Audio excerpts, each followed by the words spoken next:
I visited Denmark, maybe to get away, or maybe to arrive. I wonder what I was meant to find there. Confirmation that I like Scandinavia? I sure do. I guess I know now what I knew then, that I want to travel more. But mostly I know that I'll always retrieve to the quieter places. On these trips, those seem to be of a cultural or historical nature, something greener with flowers. In England, that's the National Trust properties. Avebury was quite something. The gardens, the all-beautiful house with its stories, the little cafe and shop we probably spent an hour in, and all the nature to be found and nature integrated. Possibly taking me back to a time when life was actually lived in the present, and in whichever location your feet touch the ground, as opposed to through a screen, that is, climbing up a virtual ladder. I do very much long for times like that.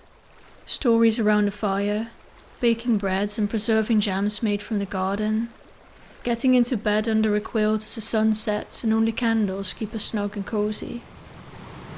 I do realize that isn't the full reality, and I enjoy some of today's luxuries and safeties too. In fact, it's today's luxuries that help me connect with the past. You see, it is thanks to modern technology that I get to enjoy traveling and learning about practices I might take with me from other cultures. For instance, Denmark brings me closer to the Vikings, who I for some reason idolize. Possibly because the TV show was spectacular. Lagertha strong and feminine. I also very much appreciate the show Avatar.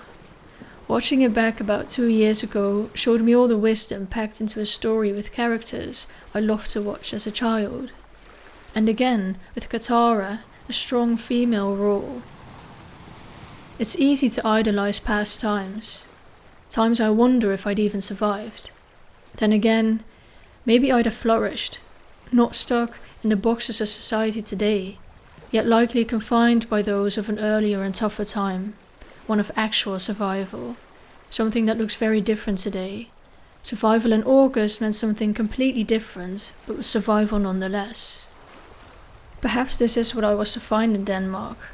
Practices of a slower lifestyle, one in connection with the garden around me and skies above. Or perhaps I was to find connection with and expression of the strong feminine energy within, one I might carry but have yet to embody and embrace with admiration. Because maybe the real question I am to ask myself is, what does all this say about me?